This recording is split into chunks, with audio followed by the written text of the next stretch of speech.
नाही बघा, मी स्पष्ट सांगतो, 2 महिन्यांपूर्वी आयुक्त तिथून गेले राजेंद्र भोसले साहेब, आणि असं कुठलाही माहिती जे काही असं एस्टॅब्लिश्ड इन्फॉर्मेशन नाही आहे, एक्झॅक्टली काय माहिती आहे कोणाला म्हणजे बरोबर हे नाही आहे, त्या आधारे त्यांना इनडायरेक्टली बदनाम करणे हे चुकीचं आहे. बिकॉज मी तुम्हाला एक गोष्टी सांगतो, या बंगल्याला काय होता आम्हाला काहीच माहिती नाही. आम्ही जेव्हा इथे आलो, आमच्याकडे भरपूर साहित्य होतं, कारण मी 9 वर्ष राहिलेलं आहे जिल्हाधिकारी म्हणून. तसंच दिल्लीमध्ये आमच्याकडे इतकं सामान आहे की हे सगळे हे आमच्या घरामध्ये झाला सेट. थोडाफार काही आवश्यकताप्रमाणे किचनचं काम, काही हॉलचं काम आम्ही करून घेतलं. माझं काय म्हणणं आहे की जर सामान इथून निघून गेला असेल तर कुठे गेला त्याचं कुणालाही काही माहित नाही. शेवटी याच्यामध्ये जबाबदार जे आहे आपले भवन विभागचे जे काही अभियंता, ज्यांच्यावर देखरेखची जबाबदारी, ते जबाबदार आहेत. मी काही पूर्वीचे आयुक्त किंवा आताचे आयुक्त किंवा हे सगळे विषयच नाही.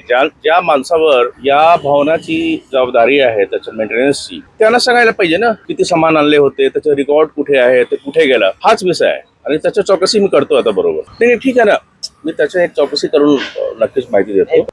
नवीन आता मी जेव्हा मी जॉईन झालो, असा कुठलाही असा सामान घेतला नाही ज्यासाठी निविदाची गरज आहे. आणि 20 लाखच्या निविदा, ते मी विचारतो नेमके काय त्यांनी 20 लाख सामान घेतला. मी हे सगळे चौकशी. प्रश्न तुमच्यावर अपेक्षा आहे पुणेकरांची की ही पारदर्शकता पाहिजे ना. हे म्हणतात विद्युत विभागाची जबाबदारी नाही, महापालिका भवन म्हणतात आमची. करतो बरोबर. कसं आहे इथे आपल्या प्रशासकीय कामकाजामध्ये बरेच ठिकाणी प्रॉब्लेम्स आहे. हा पण एक नवीनच प्रॉब्लेम समोर आला, ते मी करतो बरोबर.